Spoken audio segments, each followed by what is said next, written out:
everybody. We have Hello. Alexandre Lazarescu that did his PhD here. A long time ago. Probably you know him, and he's going to talk about fluctuation relations and genetic formalism. Thanks a lot. Thank you. Thank you for inviting me. And it's nice to see you again after such a long time. So I'll tell you about something called the generic formalism, which probably most of you haven't heard about. It's not as generic as the name might suggest, but which is a certain class of dynamical systems, which I will introduce in detail. And then what I'll tell you about specifically is the relation between that class of dynamical systems and special fluctuation relations in some stochastic versions of those systems that have a special structure. Two things before I start. The talk is a bit notation heavy, so don't hesitate to stop me whenever you're in doubt about what some letter means. I'll try to introduce everything in detail, but in case you lose track at some point, don't hesitate to stop me. It's also not extremely long, so we have time for questions during the talk and to spend some time explaining things as clearly as possible. And also, the actual final results are not the most interesting part of the talk. It's more, in my opinion at least, the structure is nicer than the actual results. So we'll have some relation at the end that you will, well, I shouldn't spoil it immediately, but you'll see that it applies to virtually nothing at all. But it has some nice structure which does apply to more things. So I'll introduce gradient flows. You probably all know what it is, but at least to introduce the notations I'll be using and to remind you exactly what it means, and then I'll introduce generic as well. At that level, I'll talk about deterministic dynamical systems. Then I will introduce some notions and notations of dynamical large deviations, which I will need for later. Hello. And after all these introductions, I will first show you the relation between detail balance in stochastic systems and gradient flow in deterministic systems. And then I will generalize that relation to generic to show you the relation between a certain fluctuation relation in stochastic processes and the generic equation, which is a deterministic dynamical system. And after that, we'll see a few examples to give you an idea of what this actually means in reasonable models. Okay, so first of all, gradient flows.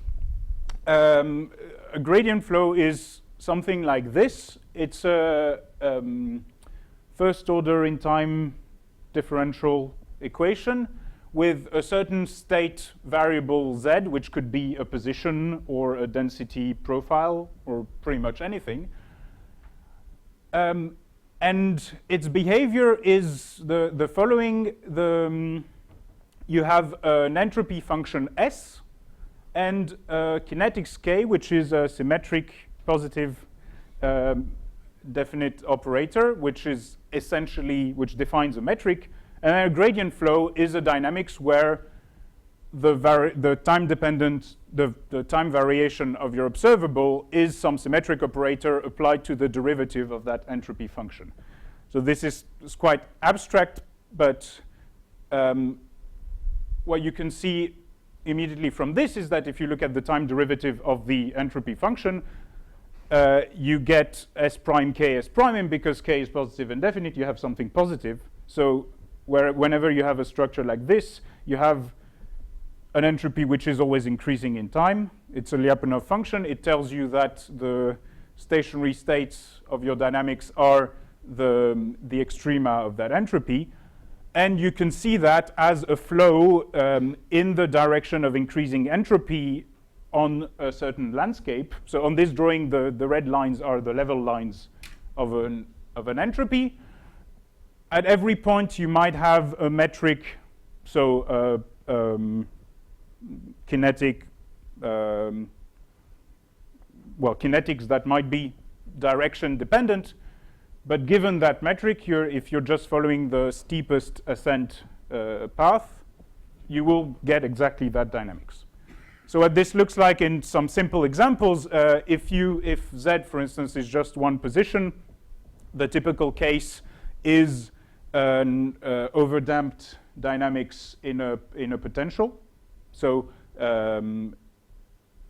x dot is minus some mobility function k, which might depend on space, and then potential, the derivative of a potential v prime. This is so typically what you would get if you start from Hamiltonian dynamics, and then you take dissipative forces to infinity with respect to inertial forces. And then another example with a density profile as a state variable is simple linear diffusion, or not necessarily linear actually, where you have some density of matter in space which is conserved and which evolves according to the minus the divergence of a current.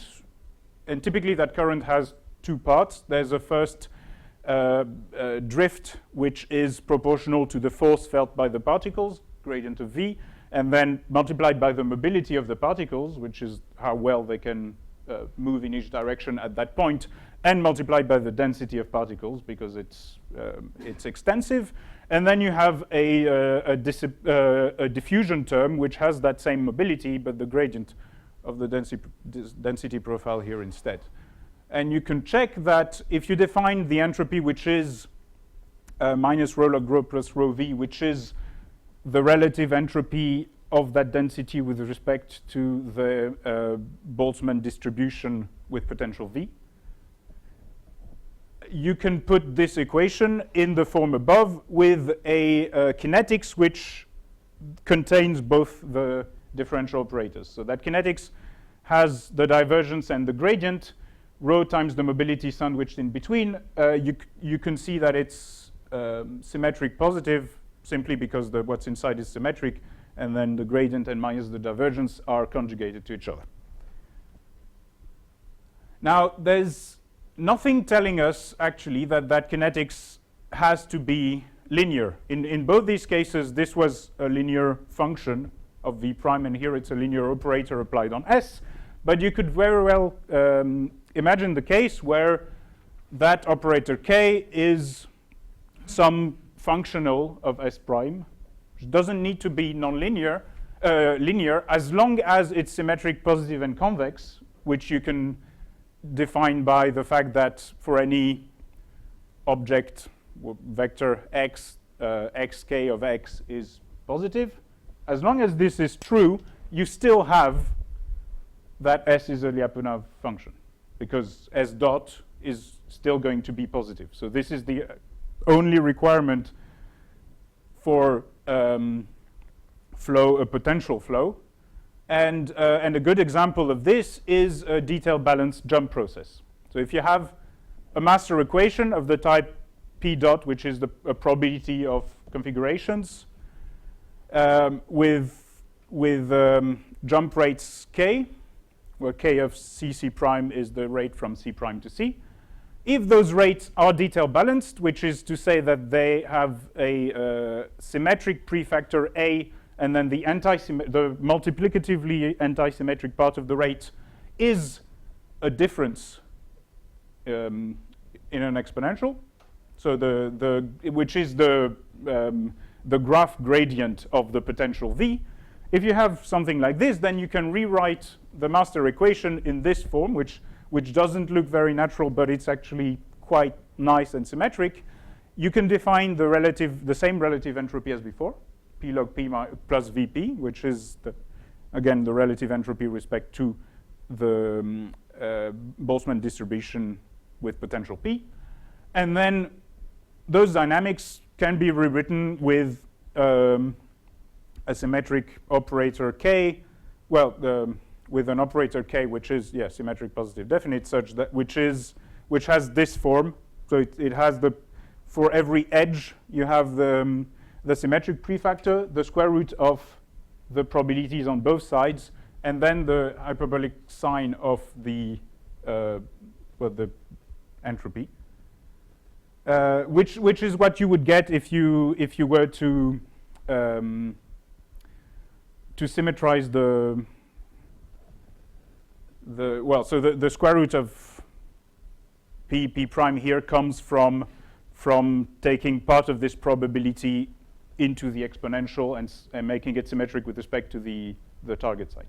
Well, this is what it is, but it's a nice symmetric. Yes. Do you want kx to be convex? So we don't strictly need it to be convex. It's just easier because then you have a single stationary state. Actually, if it's not convex, it's not a big problem. You can define basins of attraction of each. You can attraction domains. This is it's just the simplest case. And this is actually so for a detailed balanced Markov process, which is non-reducible, it will be convex by construction. But and it doesn't need to be. Okay, so now what about generic? Generic is a generalization of those gradient flows. Generic is not just the word generic, it's an acronym, it stands for General Equation for Non-Equilibrium Reversible Irreversible Coupling. It's a huge coincidence that it makes that very nice word that implies that this is applicable to everything in life. It was coined by those two gentlemen, Gomala and Oettinger, and it's typically observed in complex fluids contexts, which I don't know very much about. I was not really able to read their papers, but the structure is the following. We're considering dynamical systems with the same dissipative part with an entropy function, and then another part to the equation which has another operator and another function. S is still an entropy. That new function here we interpret as an energy, and then the properties that we ask of all of these functions and operators are the following. So we still want dissipative kinetics k, which is symmetric positive, and we also want it to not affect that energy function E. So we want that the dissipative flow doesn't change the value of the energy, so it flows along the level lines of the energy. And then we have a conservative kinetics A, which we want to be anti-symmetric, and we want it to conserve the entropy. So that part of the dynamics, those currents are parallel to the level lines of the entropy. There will be examples. It's all very abstract for now, but these are just, so if you have all those properties, you can see that S dot is still the same as before. The new current doesn't affect the value of S, so it's still increasing in time. And E dot has a part, the dissipative part gives you 0 because K doesn't change E. And then the part with AE prime also gives you 0 because of the anti-symmetry of A. So you have an energy function which is conserved by the dynamics at all times, and then an entropy function which is still increasing. And this allows to have a Lyapunov function for a system without having necessarily 0 currents at stationarity, which we'll see later. So the main selling point of those models is that they are in equilibrium with respect to a certain energy and they have a Lyapunov function, but they're not they're not equilibrium actually, because they still have some currents at stationarity. So at this point you might wonder if those models even exist, because these are a few constraints that might actually be incompatible with each other. So here is a simple, and wait, hold on. I should first say that one thing to note is that, so if you write this whole term as a dissipative current JD and this whole term as a conservative current JC, these two relations imply that JD is orthogonal to the gradient of E, and that JC is orthogonal to the gradient of S. It's not an equivalence because this is orthogonality of those two vectors. You could very well have that JD is orthogonal to E prime without K annihilating E prime completely. We'll see an example of that as well. But it's useful to remark that this implies that those in that equation those currents are orthogonal to the function, the level lines of, well, parallel to the level lines of the functions that we've defined as well. Okay, so here's a simple and completely artificial example to show you that these systems actually do exist. Take, for instance, the simplest gradient flow that you can think of, which is a flow in a quadratic potential. So I in 2 dimensions, because otherwise it's too simple and I can't actually define a generic equation. So this simple system has just a dissipative force towards the center of the potential, which you can write as a symmetric scalar operator applied to the derivative of this function here, which is the entropy of the system, which is the potential of the system, is just x squared plus y squared over 2. So the dynamics is quite simple. You just go towards the center, and then you stop there. Now, consider the same system in a rotating frame at an angular velocity omega. So I'm just doing a change of variables on x and y by adding a rotation e to the omega t, a rotation operator to that vector with a matrix R, which is simply omega n minus omega on the off diagonals. If I do that change of variables and I write the dynamics of my new system, x tilde and y tilde, which are just rotating, the new dynamics is this one. It's just R minus k instead of minus k applied to x tilde and y tilde. And, well, of course, so by construction, I still have that Lyapunov, that functional because I had it before and I just did a change of variables. But now I have a part of the dynamics which is R time x tilde y tilde, and it turns out that this projected on S prime gives me 0. So the conservative current R x tilde y tilde, which just corresponds to the rotational, that one is orthogonal to S prime, which is to say that, as we saw before, S is still a Lyapunov function of the system, but by construction it needs to be. However, in this case, we don't have that R on its own, that the antisymmetric operator annihilates S prime, and we also don't have an energy associated to this system.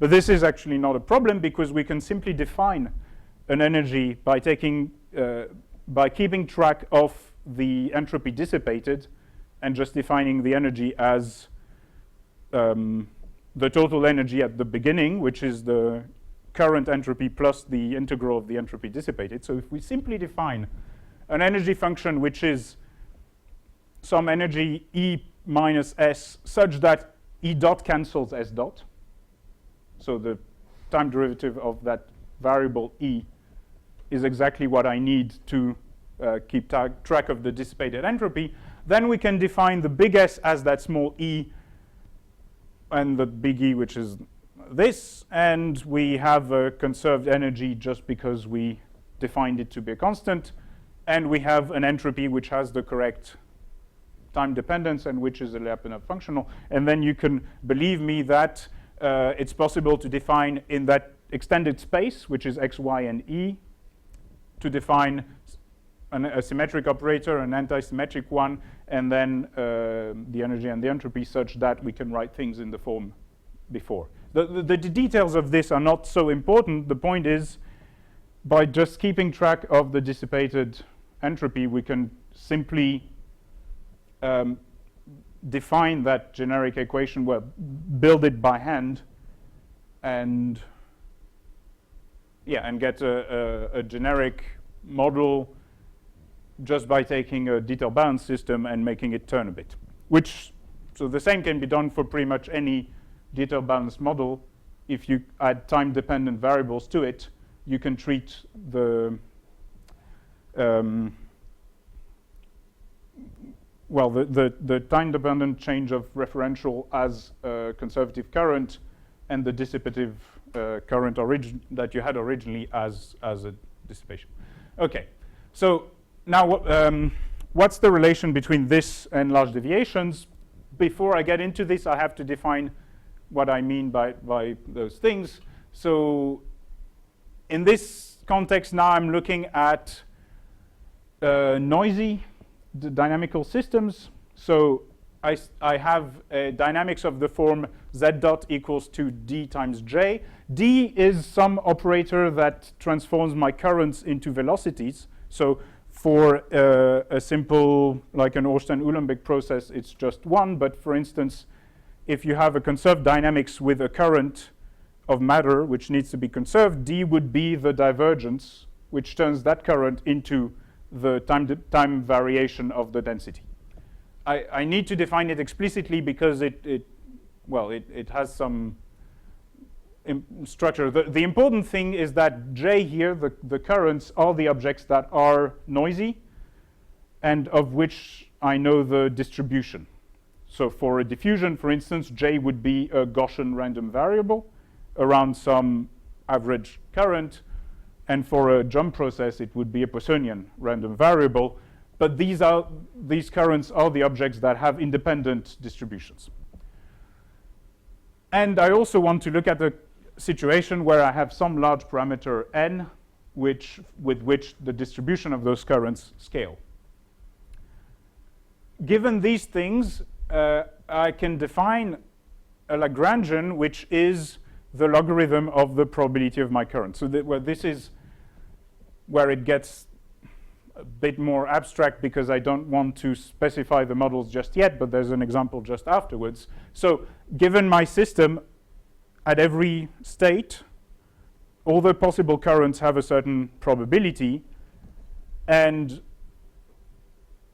if I have some scaling with the size of the system, that probability in some situations will be exponential in the size of the system. The probability of seeing a current during a time dt will also be typically exponential in dt. So I have a factor n dt globally in the probability of each current. And then the term after that prefactor is what I call the Lagrangian. It's basically the log of the probability of every current possible from the state that I'm at. So a few examples for diffusions. Those Lagrangians are quadratic. This means that the probability of seeing a certain current is a Gaussian distribution around this deterministic current Jz, which is the average current.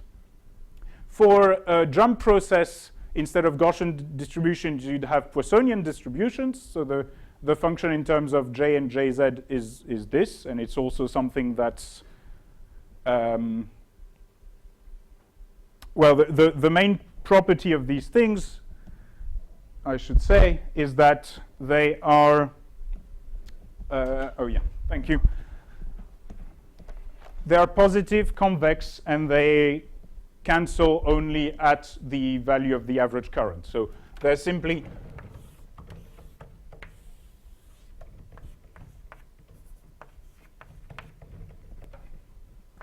functions like this.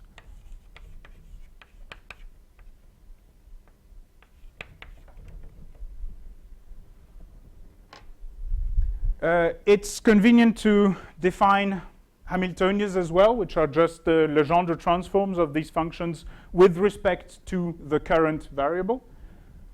So it's the supremum of JF minus the Lagrangian. And it just makes some computations easier to look at these objects instead. They're essentially generating functions of the cumulants of all the currents. Because if you put J scalar F minus L in an exponential, what you're doing essentially is a Laplace transform of this distribution here. So they are moment generating functions, cumulant generating functions. Okay, and given these things, the typical flow of those systems, so the deterministic equations for Z which correspond to the most probable current at every point in time, are characterized by the J which cancels the Lagrangian, or equivalently by the J such that the derivative of the Hamiltonian at 0 is 0. So through that Legendre transform, you're exchanging the argument of the function with the slope of the function. So in this case, you have a slope of 0 and also a value of 0 at argument jz. In this case, you have a slope jz at argument 0. This, I'll make a drawing immediately. But now, specifically for detailed balanced systems, detailed balance is actually defined by the following relation between the Lagrangian of a certain current and the value of the Lagrangian at the opposite current. So you're comparing the probability of having a certain current with the probability of having the reverse current from the same point. And systems that have detailed balance are such that the difference of those two is a total differential in time of a certain function s. So it can be written as s dot. So in general, for systems that don't necessarily have detailed balance, the difference between those two is linear in J, in the current. This is called the fluctuation relation, but the factor, the linear factor around that symmetry is not necessarily a derivative of anything. If it is a derivative of something, then you can turn this into time derivative of an entropy. That tells you that if you compare probabilities of whole paths with respect to the same reverse path, so same positions but inverted currents in time, you will also get the total difference between s at final time and at the initial time. And then this symmetry in terms of the Hamiltonian writes like this. So for the Lagrangian, you have a symmetry around j equal to 0, and that symmetry is around the linear function j times some derivative of an entropy. The same symmetry in terms of the Hamiltonian is this time a symmetry around an offset, which is the same as that slope. So if you write this, if you make drawings, what this tells you is that the Lagrangian is some convex function such that the distance from, so if you draw the Lagrangian and also the tangent at 0 current, then the distance between that function and the tangent is the same at j and minus j. And in terms of the Hamiltonian, you just have a symmetric function with respect to a center, which is the same as that slope. Given that, it's actually, in practice, quite nice to define only the symmetric part of those functions by removing this linear part and this offset here. So this is just a change of definition of all my functions, but I can define what I call a Legendre pair psi and psi star, which are the naked equivalents of my Lagrangian and Hamiltonian. So I define them such that the Lagrangian is psi plus the linear part plus the offset at 0. And then by construction, this psi is a symmetric function which is positive and cancels only at 0. And then my Hamiltonian I define as psi star around that center of the symmetry plus minus the Lagrangian at 0, which also gives me the same offset. And that psi star by construction again is also a function which is symmetric positive and cancels only at 0. So these are essentially cleaned up versions of the Lagrangian and Hamiltonian. They are still Legendre transforms of one another. And a rather nice thing is that you can interpret them as the dynamics of your system if you remove all the forces. So this is what the Lagrangian and Hamiltonian of your systems would be if the potential was 0 everywhere. If you remove the potential part of the forces. Right. So, yes. Yeah. So those two functions. Well, for instance, how to put this? So if you have let's say a jump process with detail balance, then this Lagrangian and Hamiltonian. So what I said is not quite true, but these Lagrangian and Hamiltonians, if you write psi star, all the dependence in the potential is gone. So psi star contains only the kinetic part of the dynamics, and they would be the same for any value of the potential. So they are sort of an equivalence class of systems with different potentials but the same kinetics. And you can interpret them as processes, but actually, depending on the type of process you start from, it might not be of the same form as your original process. For instance, for let's see, for a jump process here, the psi would just be psi star. Actually, would just be this the primitive of that object.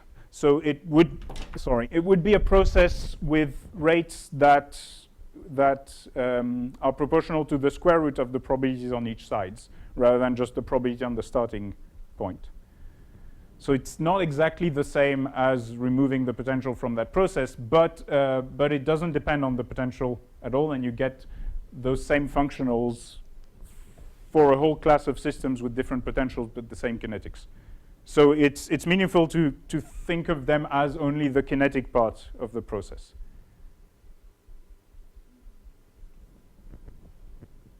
We can. I'll have more examples later, and we can come back to this at that point.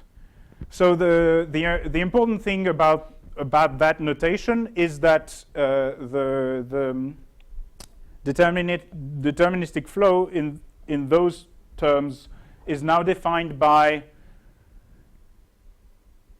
So okay, this is just something we get from there, that the value of the Lagrangian at 0 is psi star at the center of that symmetry. But more importantly, the deterministic current, which is the derivative of h at 0, is the derivative of psi star at that value of the variable of the Hamiltonian, d dagger s prime over 2, which is the well, d was the operator that turns currents into velocities. D dagger is the adjoint of that. But this means that if you look at the deterministic flow, so if you add that operator d on top of that of the deterministic current, you do get a symmetric operator applied to S prime, where the divergence that I apply to the current, as well as the gradient which is inside that deterministic current, are part of the symmetric operator acting on S prime. But quite simply because of the detail balance fluctuation symmetry, and by rewriting that in terms of the symmetric part of the Hamiltonian, we see that we necessarily have a gradient flow. The deterministic flow is this symmetric positive operator applied to S prime. And that psi star, as I said before, is really just the kinetic part of the process. So a few examples. For instance, if you start from a diffusion, which is so the same diffusion as before, where I add a Gaussian noise, which is a law of large number noise, which goes like 1 over the square root of n, with a covariance which is given by the mobility matrix, and then a Gaussian noise in space and time. The Lagrangian of this process is a quadratic form around 1 over the inverse of the covariance of the noise, with J minus the deterministic current on both sides, and then the Hamiltonian is this quadratic function of f here. And if you define those psi and psi stars, what you get is that they're simply the norms defined by the covariance of the noise in the case of the Hamiltonian and the inverse of that in the case of the Lagrangian. So they only tell you about essentially about the mobility, which is the kinetic part of the dynamics.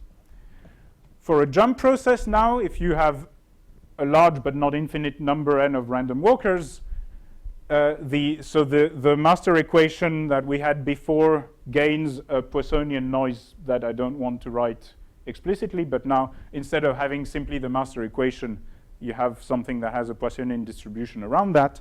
And the Hamiltonian is a bit more complicated, but the main thing is that metric psi star here is a fairly simple function which you can recognize as the generating function of the symmetric part of the jumps. So that's for gradient flows and detail balanced systems. Now, what about generic? In order to get to generic, we need to take a look at the fluctuation relations, which I rewrite in this strange way. So we have the symmetry of the Lagrangian, which is the L of j minus L of minus j is minus j scalar the gradient of S prime. This is a symmetry around a zero current, but with a linear term on the right-hand side. And on the contrary, the symmetry of the Hamiltonian is around a non-zero center, but it has no linear part on the other side. What happens if we fix this by adding something here and adding twice that thing there, just to make the fluctuation symmetry more symmetric, to have the same type of symmetry for the Lagrangian and the Hamiltonian? Sorry. So if they get both an offset and a linear part, well, it turns out that if you do that and then you define in the same way as before the symmetric parts of the Lagrangian and the Hamiltonian, those functions psi and psi star, you can do exactly the same, and what you get is that the deterministic current in this, so it's still the derivative of h at zero, at f equal to 0, in this case can be written as that offset j, which is essentially a deterministic current around which you assume to have a fluctuation symmetry. And then you have the same thing as before, which is the derivative of psi star over there. So, yes? Psi has got intuitive content? It's easier to interpret psi star as, than psi. Psi star is it's almost the generating function of cumulants of a dynamics where you remove the forces. So a pure diffusion, or a pure diffusion version of the model you were looking at. So if it's a jump process, it would be a symmetric one. If it's a diffusion, it would be one without forces. But you have to remove the entropic forces as well. So the rho log rho has to be compensated for as well, which makes it it's a bit strange to interpret it as a dynamics, but I guess you can really see it as a metric in the sense that, so if you take your stochastic model and you sit at a certain state, psi star will tell you how fast you're going in each direction. So one thing I should have said, maybe that'll help you get an image for it, is that f here, the variable of the Hamiltonian, is the random force in the system, which is conjugated to the current. So for for a Brownian motion, that variable f really corresponds to the value of the force that you would need to get from the noise in order to produce such a certain current. And it's the same thing for jump processes. So that physically that f is the force that you're getting from the noise when you're looking at the realization. And what this tells you is that given a certain value of that force, psi star, well, the derivative of psi star is what transforms the value of that force into the value of your current. So that's the mobility, essentially, the mobility operator. Is that a bit clear? Okay, the main thing is that because of that offset in the fluctuation symmetry, we get a current which is that dissipative part plus the offset itself, just by construction, and that offset you can interpret as a deterministic residual current or something like that. And we're almost at generic, because so now if we apply the divergence to the currents to get the actual motion of z, we get that, well, we still have two terms. We have a dj and then this dissipative term, which is the same as we had for pure detail balance, the pure gradient flow. And if we have that this deterministic j doesn't change the entropy, so if that j is orthogonal, is parallel to the level lines of the entropy, which is the orthogonality condition that we had before in generic, if we have this, then immediately S dot is positive, because S dot is S prime times Z dot, and you have a first term which cancels, and a second one which is positive because of the positivity of the kinetics.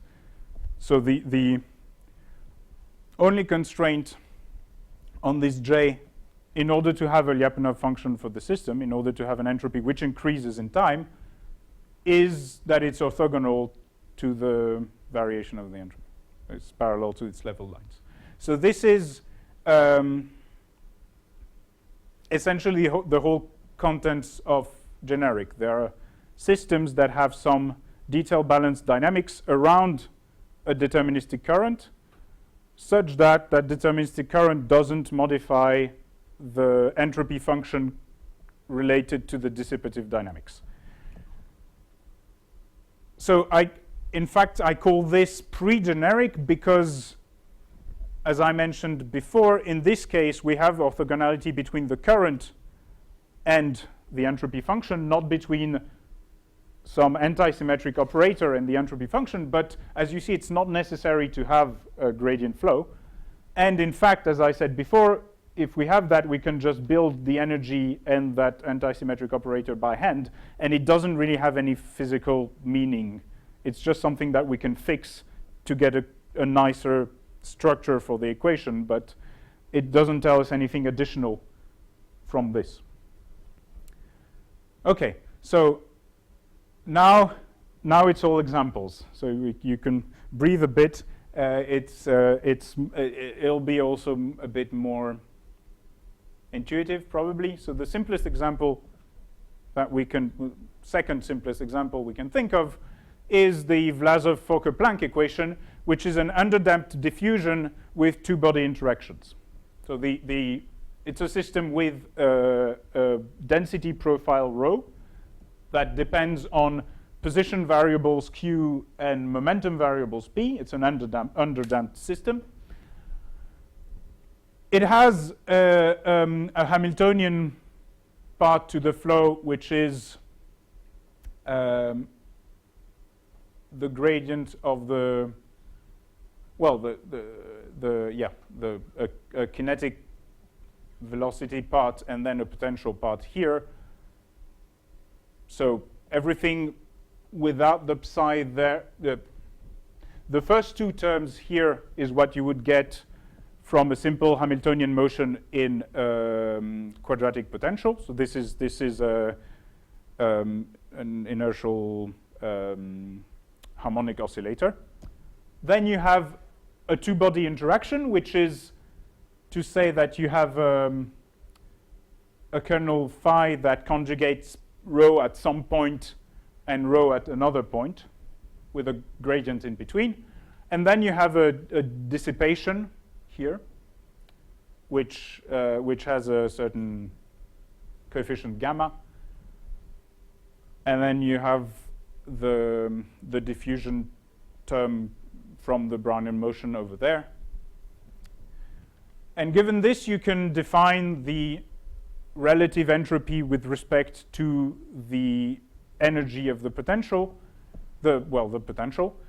So as before, you have the rho log rho part, which is always there for processes that are linear in the density.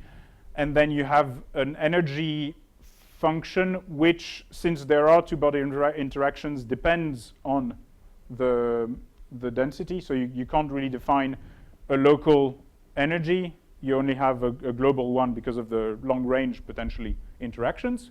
But in any case, you have that energy, and you actually know that the stationary distribution of this system should be the exponential of that energy. So this is, again, a relative entropy between rho and the stationary rho.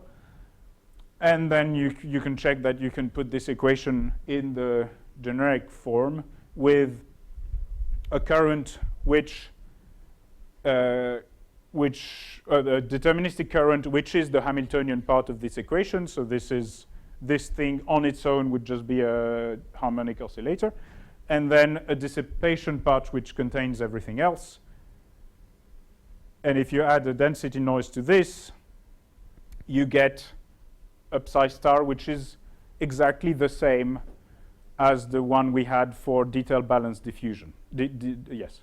So this generic system with some Hamiltonian dynamics on top of the diffusion has exactly the same dissipative kinetics as the detailed balanced diffusion we had before. This is the case for all the examples that I know of generic systems correspond to detailed balanced systems with some Hamiltonian dynamics on top of it, which doesn't change the energy of the system.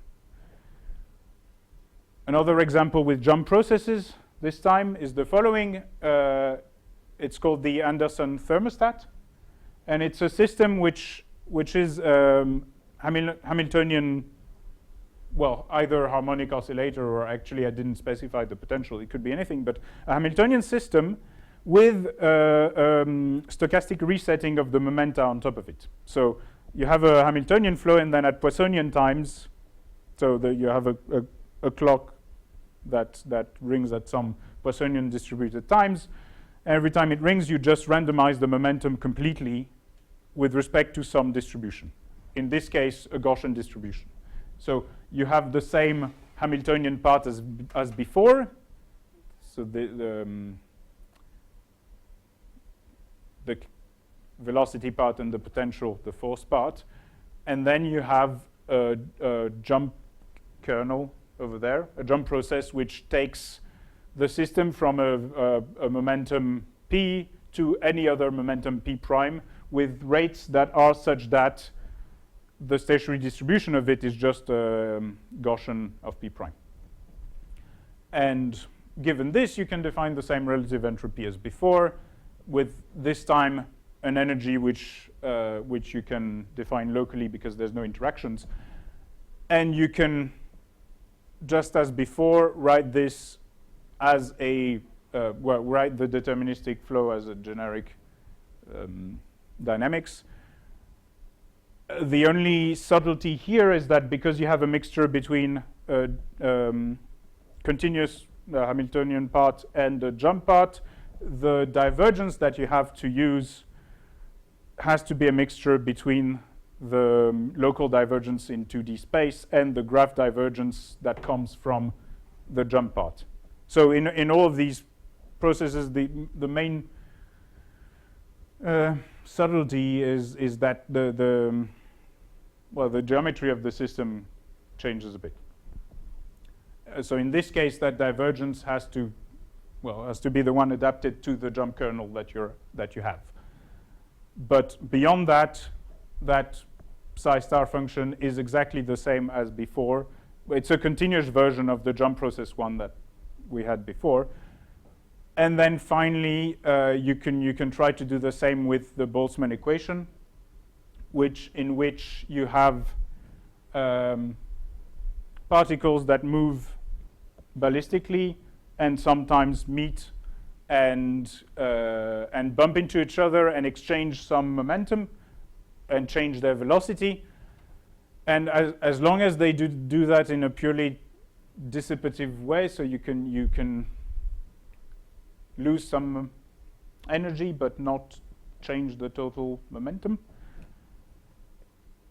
you can define the same relative entropy as before and write everything in a nice way, but this time the divergence, so the transitions in that model take two particles with two momenta and turn them into two particles with different momenta, which means that every transition depends on four momenta, the two initial ones and the two final ones, but only on one position.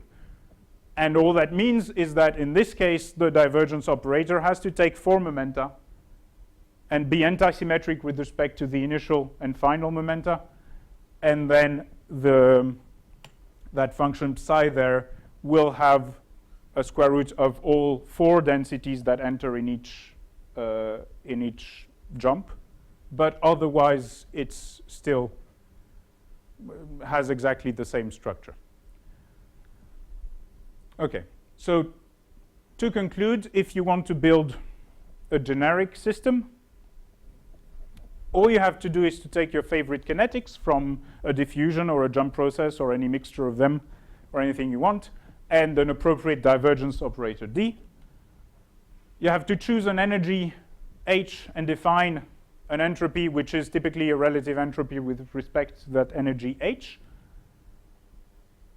You have to build a deterministic current which conserves S, usually something like Hamiltonian dynamics defined by H is a good candidate. And if you have all that, then the process with this Hamiltonian, which is defined by your kinetics, your potential, your energy, and that deterministic current will have a flow which will be of type pre-generic, which you can then extend to generic by just keeping track of the energy you've dissipated. And any idea for a physically meaningful example beyond this is most welcome. We couldn't really find anything which wasn't built by hand to have that structure.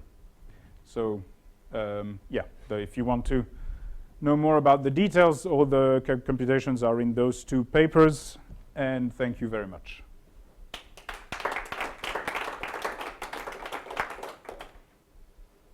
Are there any questions? Andersen thermostat. Yes. There is a flow, but it goes to a stationary state?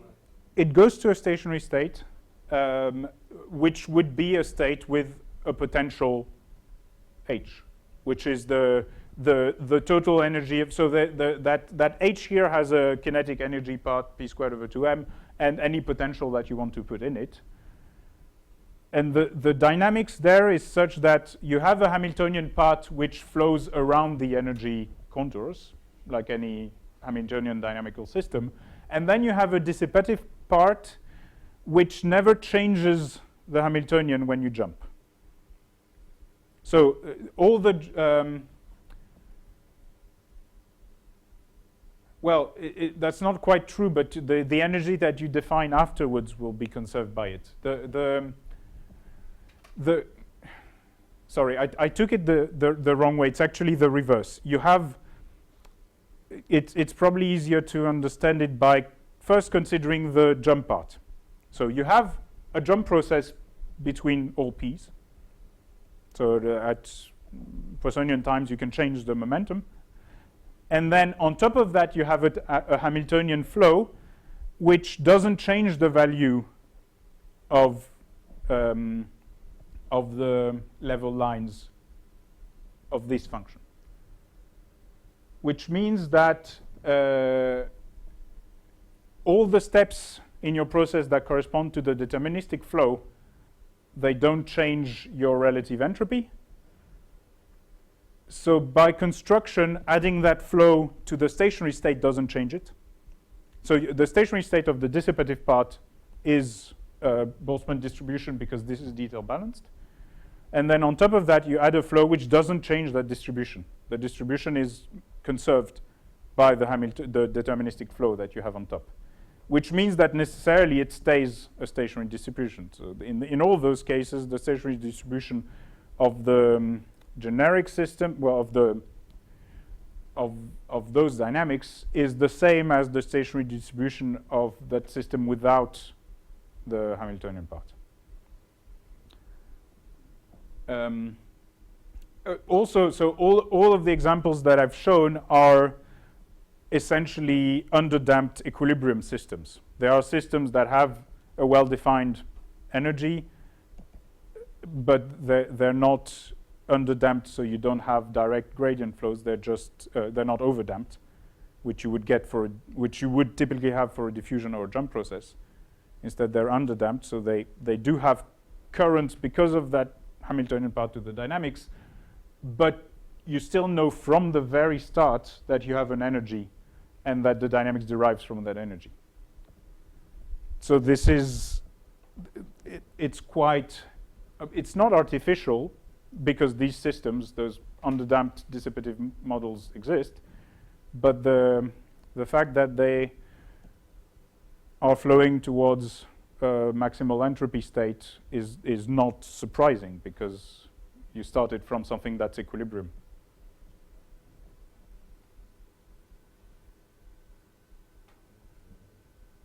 Yes? Do other thermostats bring interesting examples? Deterministic thermostats? I don't know what that means. Well, for instance, the Nose-Hoover Mm-hmm. your orthogonal variation of kinetic energy. Yeah. Would these provide interesting examples? I'm not sure, but so what do you mean by deterministic thermostats? I'm not. I don't know about these things. But so any jump process that exchanges momenta with any probabilities, you can build Hamiltonian dynamics around it by taking the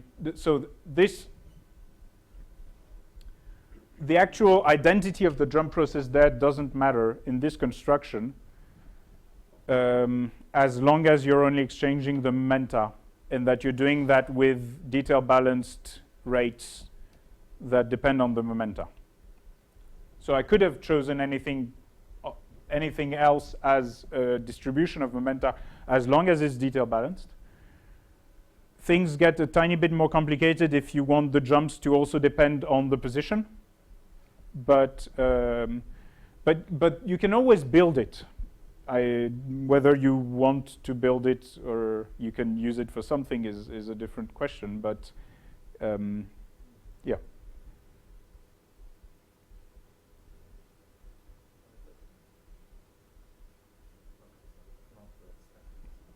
Thank you. The main thing is actually really the definition of those psi and psi star. From experience, it's often useful to define them because they have a nice structure for specific models. You can see things on them. It's a nice way to separate cleanly the energy, the potential part and the kinetic part of the dynamics. It's a good definition of kinetics versus energetics.